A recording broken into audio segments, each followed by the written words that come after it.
Hello, hello, hello, ladies and gentlemen, and welcome back. We're on our 7th question here from the 2009 Fermat paper. If n is greater than 0, and the square root of n squared plus n squared plus n squared plus n squared is 64, then n equals... Okay. Well, let's copy down this expression and see what we can see.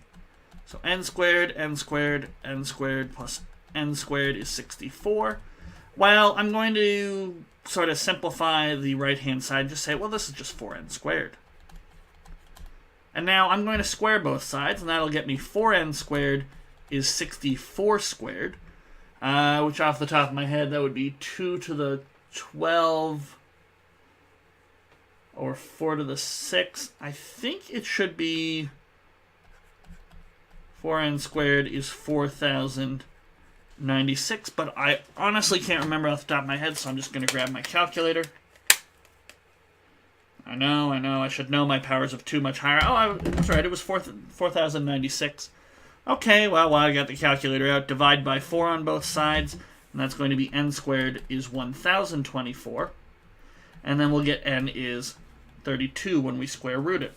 Now, if you didn't want to actually go to the trouble of multiplying 64 squared out, which, you know, if you have your calculator, why not? But sometimes people forget their calculators.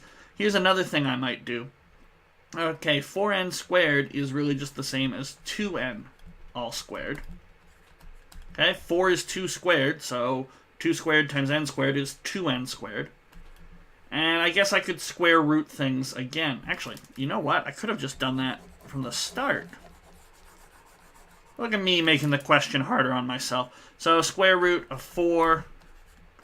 I think I said a little while ago square roots distribute as well. So you'll get 2 here. Square root of n squared is going to be n because we know n is positive. If n were negative, it would be absolute value of n. And that's a much faster way of doing the question. 32. Okay. 32. And so that is D. There we go.